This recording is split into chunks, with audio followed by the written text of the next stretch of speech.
మగధరాజ్య సామ్రాట్ అశోకుడు ఏలిన నేల అది. సిద్ధార్థుడికి జ్ఞానోదయాన్ని అందించిన నేల. వర్తమాన మహావీరుడు నడిచిన నేల ఇది. ఇప్పుడు తిండి తిప్పలకు అల్లాడుతుంది అంటే అతిశయోక్తి కాదేమో. సున్నాను కనుగొన్న ఆర్యభట్ట ఇక్కడివాడే. భారత మొదటి రాష్ట్రపతి డాక్టర్ రాజేంద్ర ప్రసాద్ జన్మించిందే ఇక్కడే. ఆర్థిక శాస్త్ర పండితుడు చాణక్యుడు, మౌర్య చక్రవర్తుల సాయం పొందింది ఇక్కడే. అంతటి చరిత్ర కలిగిన రాష్ట్రం ఇప్పుడు అవినీతికి, పేదరికానికి కేర్ ఆఫ్ అడ్రస్గా పేరుకెక్కింది. ఆ రాష్ట్రమే బీహార్. ప్రపంచంలో వీధి పడులే లేని కాలంలో బీహార్ రాష్ట్రం విశ్వవిద్యాలయాలతో వెలుగొందింది. అలాంటి రాష్ట్రం ఇప్పుడు నిరక్షరాస్యతలో నెంబర్ 1 స్థానం కోసం పోటీ పడుతోంది. బీహార్ భవిష్యత్ ఏంటి? Special story. ప్రాచీన కాలంలో బీహార్ రాష్ట్ర ప్రాంతాన్ని మగధ అని పిలిచేవారు. అప్పటి పాటలీపుత్ర రాజధానిని ఇప్పుడు పాట్నాగా పిలుస్తున్నారు. సున్నా లేని గణిత శాస్త్రానికి అసలు విలువేముంది? అంతటి సున్నాను కనుగొన్న గణిత మేధావి ఆర్యభట్ట జన్మించింది బీహార్ రాష్ట్రంలోనే. ప్రపంచంలోనే మొట్టమొదటి విశ్వవిద్యాలయం నలంద బీహార్ గడ్డ మీద వెలిసిందే. ప్రపంచంలో అస్తమించే సూర్యుడిని ఆరాధిస్తూ జరుపుకునే పండుగ ఛత్ పండుగ బీహార్ రాష్ట్రానికి సంబంధించింది. భారతదేశం మొట్టమొదటి రాష్ట్రపతి డాక్టర్ బాబు రాజేంద్ర ప్రసాద్ బీహార్ రాష్ట్రపు వాసి. ఇలా ఎన్నెన్నో గొప్ప గొప్ప చరిత్ర ఆనవాళ్లను దాచుకున్న పుణ్యభూమి బీహార్. బీహార్ రాష్ట్రం ఇప్పుడు పేదరికానికి పెట్టింది పేరుగా నిలిచింది. ఇల్లిటరేచర్ జాబితాలో ఇండియాలోనే నెంబర్ 1 అవుతోంది. అవినీతి అరాచకాలకు అడ్డాగా మారిపోతోంది.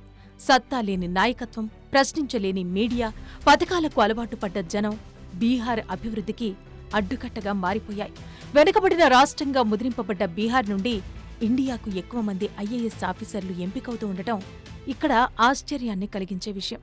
బీహార్ జనాభా ప్రపంచంలో ఉన్న 180 దేశాల కంటే ఎక్కువ అన్న విషయం విస్మయం గొల్పక మానదు. సంస్కృతి సాంప్రదాయాలకు నెలవు బీహార్ రాష్ట్రం. 450 కిలోమీటర్లు బీహార్లో గంగానది ప్రవహించడం వీళ్లకు వ్యవసాయపరంగా ఎంతో దోహదపడే అంశం. ఇతిహాసాల కాలం నుండి చరిత్ర కలిగిన బీహార్ రాష్ట్రంలో అనేక పర్యాటక ప్రదేశాలున్నాయి. చేతి కళలు, లలిత కళలకు బీహార్ రాష్ట్రం ఒక కాణాచిగా కనపడుతోంది. సరైన రీతిలో బీహార్ నైపుణ్యాలను సానపెట్టే వైపుగా పాలకులు దృష్టి పెడితే మేక్ ఇన్ ఇండియా ప్రాజెక్టుకు మర్రి చెట్టు లాంటి ఉదాహరణ దొరికినట్టే. జనాభా పరంగా బీహార్ భారతదేశంలోనే 2వ అతిపెద్ద రాష్ట్రం. అయినా కూడా ఇక్కడ సరైన ఉద్యోగావకాశాలు లేవు. బొగ్గు గనులు భారీగా ఉన్నా కూడా ఇక్కడి పారిశ్రామిక రంగం అంతంత మాత్రమే. ఇండియాలో ఏ రాష్ట్రంకు వెళ్లినా కూడా వలస కూలీలుగా కనపడే అత్యధికులు బీహార్ వాస్తవ్యులే. ఆశ్రమాల భూమిగా యుగాల నుంచి ఒక వెలుగు వెలిగిన బీహార్ ఇప్పుడు సరైన ఆశ్రయాన్ని నోచుకోలేకపోతుంది. భారత చరిత్రలనే మొట్టమొదటిగా రాగి, బంగారు నాణాలు చెలామణిలోకి వచ్చిన చరిత్ర బీహార్ సొంతం.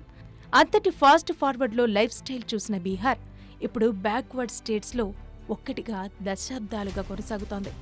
ఎన్నో యుద్ధాలను ఓర్చుకున్న నేల బీహార్. ఎంతోమంది కిరాతక రాజులకు ఆశ్రయమిచ్చిన నేల ఇది. ఎన్నో ఉద్యమాలకు ఊపిరిలూదిన నేల ఇప్పుడు బీదరికంలో బిక్కుబిక్కుమంటోంది. రాజ్యాధికారాన్ని పొందిన ఏ నాయకుడు కూడా కించితైనా బీహార్ రాష్ట్రానికి మేలు చేయకపోగా తమ వంతు చేతులు మిగిల్చిన వారే. ఎవరికి వారే యమునా తీరే అన్నట్టుగా సాగుతున్న పాలకుల తీరు బీహార్ రాష్ట్రాన్ని ఏ విధంగా వెలుగులోకి తీసుకొస్తుంది అనేది పెద్ద ప్రశ్నగా మిగిలింది. ఇది నేటి 4 Sides టీవీ డీప్ ప్రోగ్రామ్. మరో డీప్ టాపిక్తో మళ్ళీ కలుద్దాం. Keep watching 4 Sides TV.